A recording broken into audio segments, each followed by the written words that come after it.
Bismillahirrahmanirrahim. Alhamdulillahirabbil alamin wa bihi nasta'in ala umuri dunya waddin.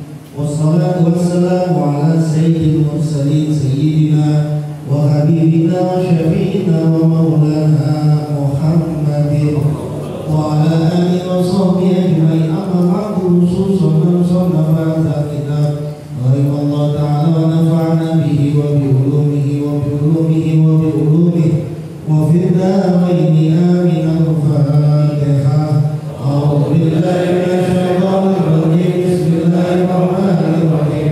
Alhamdulillahirabbil alamin arrahmanir rahim maliki yaumiddin.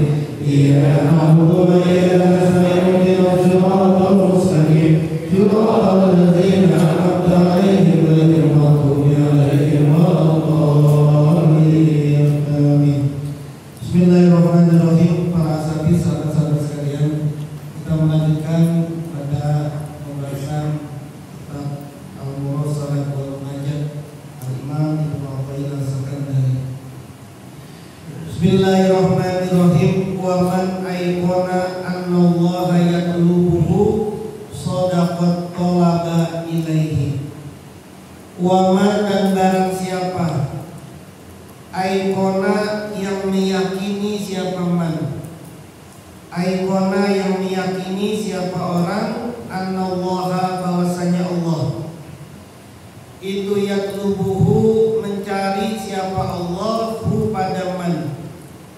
Siapa orang yang meyakini bahwa Allah mencari dirinya, sodako maka benarlah siapa man, sodako maka benar siapa man, at-tolaba pada pencarian, ilaihi kepada Allah. Waman, dan barang siapa itu alima mengetahui siapa man, annal amro, bahwasanya urusan, annal amro, bahwasanya urusan, kullahu, semuanya urusan, biyadihi, ada di genggamannya Allah, biyadihi, ada di kekuasaannya Allah, ada di genggamannya Allah. In jama'a, maka terkumpullah siapa man, in jama'a, maka terkumpul siapa man, bitawakuli, dengan tawakal, alaihi, atas Allah. Ibnu Athaillah melanjutkan suratnya. Beliau menyatakan siapa orang yang yakin. Apa sih yakin itu? Yakin itu sukunul qalbi wa tuma'ninatuhu, diamnya hati dan tenangnya hati, itu namanya yakin. Lawannya yakin ragu. Kalau ragu kan hati masih bimbang, hati masih tidak tetap, tidak diam, tidak tenang. Yakin itu siapa orang yang meyakini Allah. Kita ini sudah masuk, belum sampai di tahap meyakini Allah. Kalau sudah sampai di tahap meyakini Allah, berarti kita sudah tenang, sudah sukun, sudah tumakninah. Tapi nyatanya kita belum sukun, belum tumakninah, masih sering roib, masih sering ittirab, masih sering ragu, masih sering resah, karena belum sampai kepada tingkat yakin. Kalau orang, barang siapa yang meyakini bahwasanya Allah mencari dia, mencarinya bukan mencarinya Allah, mencarinya kita sama seperti kita mencari manusia gitu ya.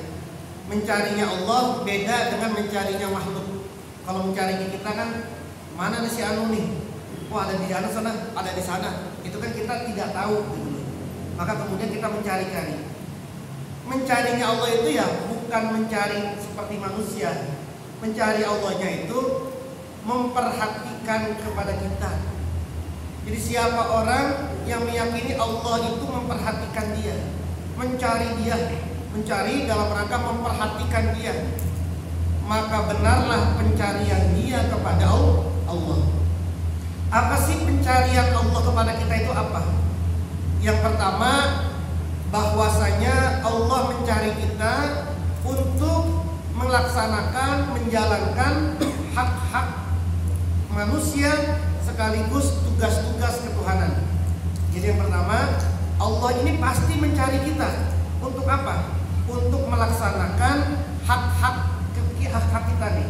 Apa sih hak-hak kita? Hak kita ini hak makan, hak kita minum, hak kita ini bernapas, Anda mau sholat kayak nggak sholat kayak, mau brengsek kayak, mau bener kayak, mau maksiat kayak, mau ibadah kayak, tetap saja Anda bisa makan, tetap saja Anda bisa minum, tetap aja Anda bisa bernafas. Itu hak-haknya kita itu hak-haknya manusia. Nah, Allah pasti mencari kita untuk memberikan hak-hak kita. Yang kedua, untuk melaksanakan tugas-tugas ketuhanan. Allah punya urusan sama kita, biar kita ini ada di jalannya Allah. Kita pengen sesuatu ini, tapi menurut Allah belum. Nanti sering kita sampaikan nih, kita ngerengek minta ini, tapi belum dikabulin juga. Udah puasa, udah segala macam, udah zikir, udah riyadhah, udah puasa, belum juga. Ini karena Allah punya tugas buat kita. Ntar, nanti dulu. Nah, itu Allah memperhatikan kita, memperhatikan manusia. Justru kalau ada orang nggak pernah minta, kemudian nggak pernah ibadah, nggak pernah berbuat baik, nggak pernah melaksanakan sholat, melaksanakan kebaikan agama, tapi kemudian Allah kasih terus. Nah, itulah yang dalam bahasa disebut dengan istidraj. Yang kedua, pencarian Allah kepada kita ini adalah Allah mencari kita sebab tawajuhnya kita kepada Allah dan lari kita dari sesuatu selain Allah. Ketika kita tawajuh itu apa sih? Menghadap kepada Allah, itu namanya tawajuh. Dalam Thariqah, dalam ajaran kita TKN ini, tawajuh ini dengan memejamkan mata, lipat lidah kita, tundukin kepala, miringkan kepala kita ke arah hati, kemudian tidak ada siapa-siapa kecuali kita sama zikir ini.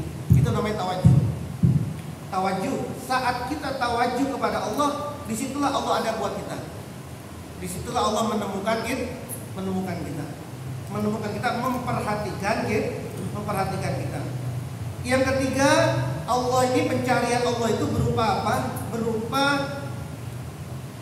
sebab kita yang diam, sebab kita yang wukuf, yang iktikaf, yang berdiam diri di hadratnya Allah atas sebuah basatil adabi wal mahabbah, dengan hamparan adab dan mahabbah.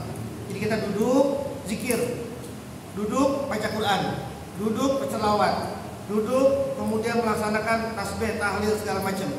Kita duduk di hadratnya Allah. Ketika kita duduk di hadratnya Allah, kita duduk zikir, maka kemudian Allah mencari kita, Allah menemukan kita, Allah memperhatikan kita. Tiga inilah yang dimaksud dengan tolabullah, pencariannya Allah. Nah, barang siapa yang meyakini bahwasanya Allah mencari dia dengan arah-arah yang tiga ini, dengan cara-cara yang tiga ini, dengan arah-arah aspek-aspek yang tiga ini, shadaqat talaba ilaihi, maka benarlah pencarian dia kepada Allah. Jadi kalau mau menghampiri Allah, dengan tiga tadi, Allah akan mendatangi kita untuk melaksanakan hak ibadah kita, seperti yang pada umumnya. Kemudian Allah akan menghampiri kita saat kita tawajuh kepada Dia, lari kepada selain Allah. Makanya saat tawajuh, seberat apapun pikiran yang lagi melanda dirimu, seberat apapun urusan yang sedang melanda di dalam hidupmu, stop dulu, buang dulu, berhentiin dulu, jangan dipikirin dulu. Belajar untuk tidak memikirkan masalah. Tawajuh itu sudah zikir saja. Biar nanti saat tawajuh yang diingat cuma Allah, bukan yang diingat masalah. Jadi sudah dihilangin, hilang itu. Itu namanya wal firar mimma siwa, lari dari sesuatu yang selain Allah. Gimana kan otak kita ini terus bekerja. Otak itulah yang kemudian menjadi hijab antara manusia kepada Allah. Jadi kalau ada manusia yang otaknya lebih dominan daripada hatinya, terhijab ya, nggak bisa sampai dia, tidak bisa sampai. Kalau otaknya lebih dominan daripada hatinya. Contohnya jelas Nabiullah Musa alaihissalam dengan Nabi Otaknya bermain terus, otaknya aktif terus, susah dia sampainya. Makanya jarang sekali pemikir yang ahli ilmu goib, jarang sekali, jarang. Orang yang pemikir nih, ahli pemikir, tapi dia sekaligus ahli dalam goib, bisa berinteraksi dengan alam goib, jarang betul. Kenapa? Nggak bisa dia nembus alam goib itu, karena ketika dia lagi zikir, lagi konsentrasi, yang ada di pikiran dia itu terus muter tuh. Ini bacaannya bener apa enggak ya? Ini bacaannya begini, kayaknya nggak begini dah. Apa bener kayak begini? Terus muter. Terus nanti kalau didatengin gimana? Kalau nanti ini gimana? Terus nanti gimana hukumnya? Terus muter aja gini. Nggak sampai-sampai sudah, nggak sampai-sampai. Maka jarang sekali. Gitu. Kenapa? Otaknya lebih dominan daripada hatinya. Loh gimana? Maka kemudian diajarin di tasawuf itu, orang itu berzikir, bertawajuh agar otaknya, pikirannya tidak lebih dominan daripada hatinya. Caranya tadi tuh, lagi zikir, ada pikiran buang. Datang pikirannya lagi zikir, ada pikiran datang buang. Terus sudah zikir, kosongin semua, sekosong-kosongnya pikiran. Terus tidak ada di antara kita kecuali kita dengan Allah. Nah itu pencariannya. Turun wal firor mimma siwa. Kita lari dari sesuatu selain Allah. Tapi kalau masih zikir, masih ingat sama urusan, itu berarti belum firor mimma siwa, belum lari dari selain Allah. Sebelum zikir ingat masalah, lagi zikir ingat masalah, habis zikir ingat masalah, ingat Allahnya kapan? Ingat masalah terus. Iya, kalau selesai dipikirin doang, agak selesai gitu ya. Nah, orang yang mencari seperti ini, itulah yang disebut dengan orang yang benar dalam pencariannya. Akibatnya apa? Efeknya ini, kalau sudah benar pencariannya seperti ini, maka dialah orang yang mengetahui bahwasanya semua urusannya ada di kekuasaannya Allah. Maka Ibnu Athaillah mengatakan di selanjutnya, orang yang sudah mengetahui urusannya, annal amru kullahu, semua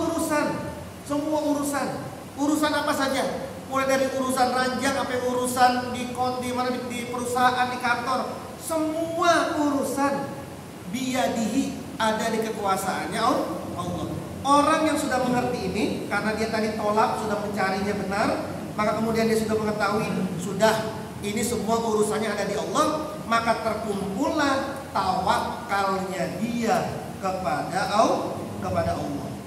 Nggak mungkin orang bisa tawakal, pasrahin urusan, pasrahin diri. Nggak bisa dia pasrahin urusan kepada Allah kalau dia belum yakin urusannya ada di tangan Allah.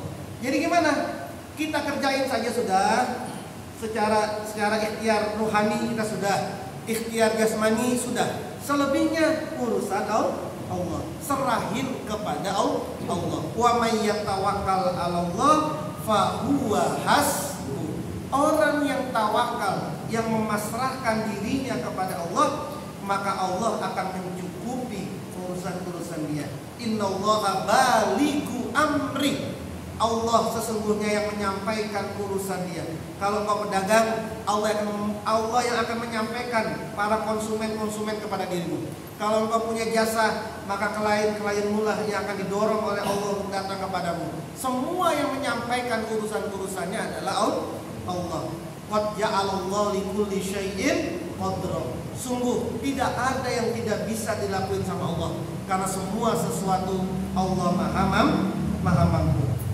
Apa tadi syaratnya? Dia bisa tawakal, masrahin dirinya kepada Allah. Mau berangkat kerja, ada objekan, mau ada deal urusan, besok sekian nih, nanti mau ada sekian. Sudah, ikhtiarnya jasmani udah, ikhtiar rohaninya sudah, datang, ternyata hasilnya seperti itu namanya sudah tawakal, ridho sudah akhirnya. Sudah, pasrahin semuanya kepada Allah. Apapun hasilnya, urusannya adalah Allah. Justru orang yang sudah tawakal inilah nanti Allah akan berikan segala yang dia cukupi, gitu ya.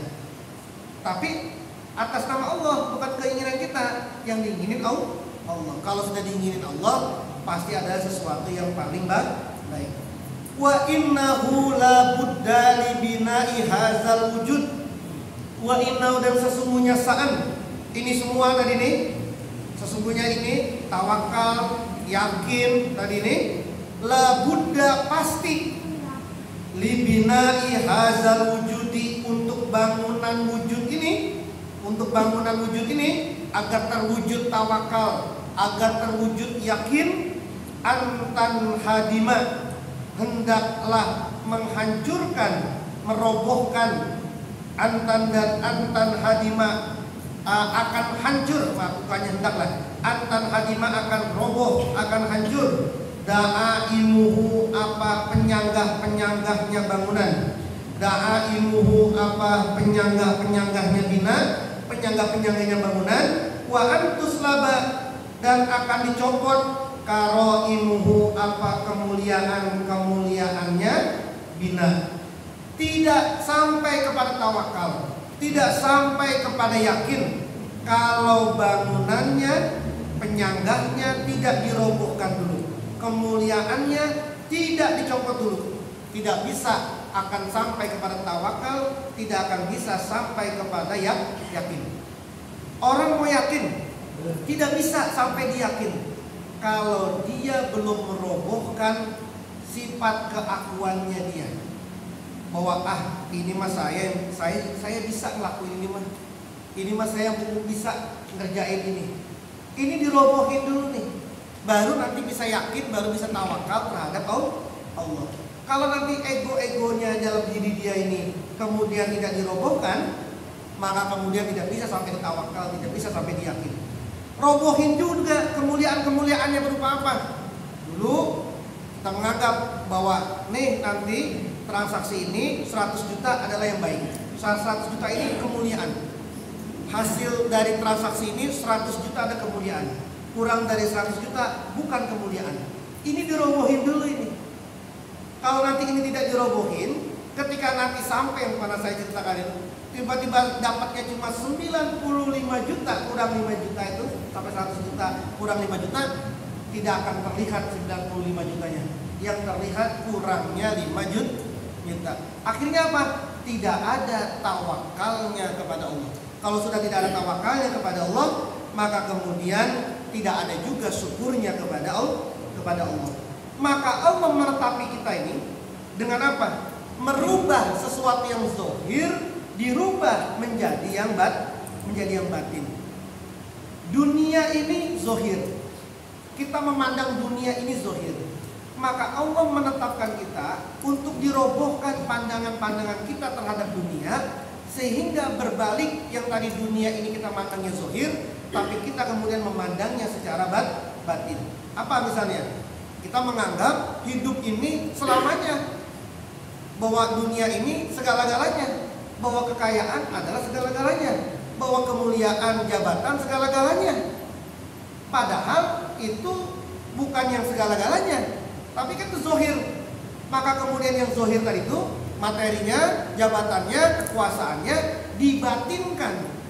dibatinkan bahwa harta ini tidak segala-galanya. Ada yang segala-galanya adalah Allah. Tidak berhenti di dunia ini. Kita tidak punya satu ronde di dunia, tapi kita punya 2 ronde. Bukan cuma selesai urusan kita di dunia, urusan kita sampai nanti di akhirat. Dibalik dulu nih, dibalik dirobohkan, sehingga nanti muncul yang zahir menjadi yang batin. Contoh yang mudah lagi misalnya, mulut biasanya ngomongnya macam-macam, ngomong aja gak karu-karuan. Zahir nih, ini zahir nih dunia. Maka kemudian mulut dibalik, yang tadinya seringnya ngomong dunia mulu, ngomong yang gak karu-karuan, mulut kemudian dirubah, dibalik menjadi ngomong yang sifatnya batiniah.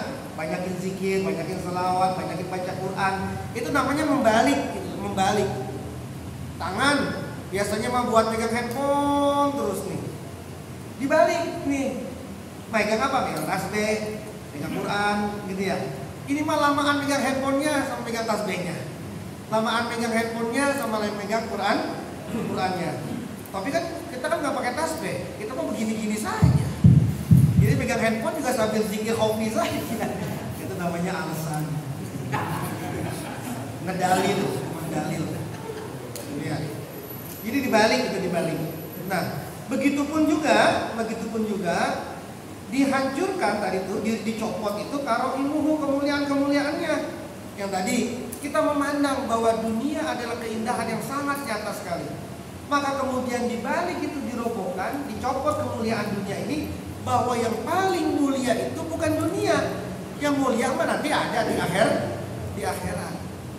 Materi itu bukan mulia, yang mulia itu adalah imaterinya yang mulia.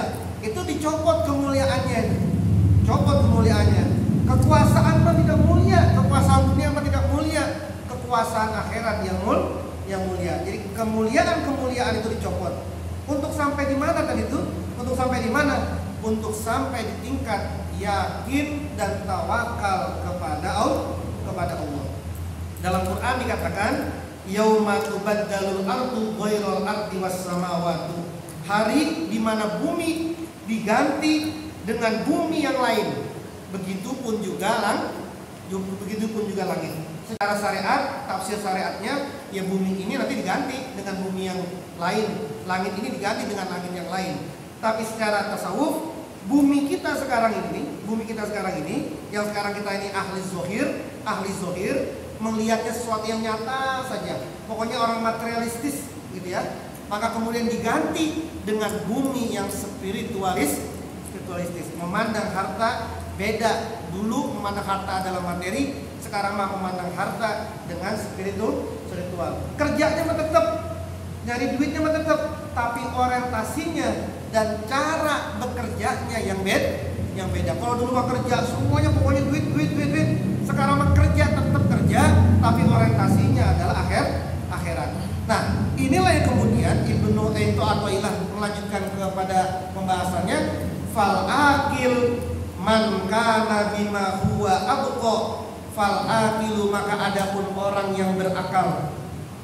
Fal akilu maka adapun orang yang berakal itu man orang karena yang ada siapa orang bima dengan sesuatu huwa ya ma abqa kekal apa ma abqa kekal apa ma itu afroha lebih menggembirakan minhu dari man bima dengan sesuatu huwa ya ma yafna yang hancur apa ma. Maka Ibnu Athaillah menegaskan kemudian, orang yang berakal, orang yang punya otak gitu ya. Orang yang berakal, orang yang punya otak adalah orang yang lebih bahagia mendapatkan sesuatu yang lebih kekal daripada yang hancur. Orang yang berakal itu orang yang lebih memilih orientasi yang lebih kekal daripada orientasi yang tidak kekal. Orang yang berakal mah sekarang zikir, belum dikasih rezeki juga sama Allah, belum menjadi kaya, sudah tidak gentar, tidak malas, tidak putus asa. Kenapa? Karena pasti dia akan diganti dengan yang lebih kekal nanti di akhir. Pasti itu bukan mudah-mudahan lagi, pasti. Kenapa? Kita udah nanam kok di sini. Udah nanam, niatnya benar, bacaannya benar, semuanya benar. Lalu kemudian belum juga dikasih sama Allah di sini. Mau punya mobil nggak dikasih, mau punya rumah nggak dikasih gitu ya. Belum juga dikasih, tidak putus asa, tidak goyah. Kenapa? Karena dia tahu, ya udahlah kalau saya punya mobil, ya paling 2 tahun 3 tahun udah jelek tuh mobil. Tapi kemudian diganti sama Allah ternyata dengan kebahagiaan, dengan kebaikan yang nanti kekal di akhirat. Maka kemudian kau memilih yang mana? Memilih kekal di akhirat atau memilih yang fana di dunia? Ya tetap aja kita maunya dunia akhirat gitu kan. Ya iyalah dunia akhirat doanya fid dunya hasanah wa fil akhirati hasanah. Tapi mana mungkin semua manusia orang kaya? Tidak mungkin di dunia ini semua orang menjadi orang kaya, tidak mungkin juga semua orang miskin, tidak mungkin juga. Mana mungkin dunia isinya orang kaya semua? Jangankan dunia, se-RT tidak mungkin semuanya orang kaya. Mesti ada yang lebih miskin. Itu komplek-komplek kaya semua. Coba lihat, dia punya tanggungan berapa sama perang itu. Hancur leburnya itu. Malah lebih parah itu orang-orang kayak begitu tuh. Gitu ya. Kita aja melihatnya baik, benar gitu ya. Jadi tidak mungkin. Terus kita egois, ya udah tapi saya milih yang kaya, ini yang lain miskin. Nah, itu udah hati kita kacau lagi. Itu orang yang berakal adalah orang yang lebih bahagia mendapatkan sesuatu yang lebih kekal daripada yang hancur. Maka fal akil allazi yumayyizu bainal haqqi wal batil. Orang yang berakal adalah orang yang dapat membedakan mana yang benar, mana yang batil. Wan nafi wad dhari, mana yang manfaat, mana yang bahaya. Wal hasan wal qabih, mana yang bagus, mana yang buruk. Wa kullu ma yafna wa in tola, wa kullu ma yabqa wa in goba. Semua sesuatu yang hancur sekalipun lama adalah jelek bagi dia. Segala sesuatu yang kekal sekalipun tidak ada, maka itu adalah manis bagi dia. Itulah yang disebut dengan orang yang berakal. Lebih memilih orientasi jangka panjang daripada orientasi jangka pendek. Ada cerita seorang menceritakan dia dua orang muda, kemudian di akhir hayatnya disuruh milih mau minta apa. Terus kemudian yang satu minta mobil, yang satu minta mobil juga. Lalu kemudian yang satu dikabulin sama Allah, yang satu tidak. Lalu kemudian kenapa saya dikabulin, kenapa saya tidak? Engkau saya tidak kabulin karena saya ganti dengan yang lebih kekal di akhirat. Dia saya kabulin dia karena dia tidak punya bagian apapun nanti di sana di akhirat. Seperti itu. Maka kemudian orang yang sudah meyakini kayak begini dia zikir, dia riyadhah, dia puasa, lalu belum juga dikasih sama Allah, bahagialah. Ini investasi panjang buat kita nanti di akhirat.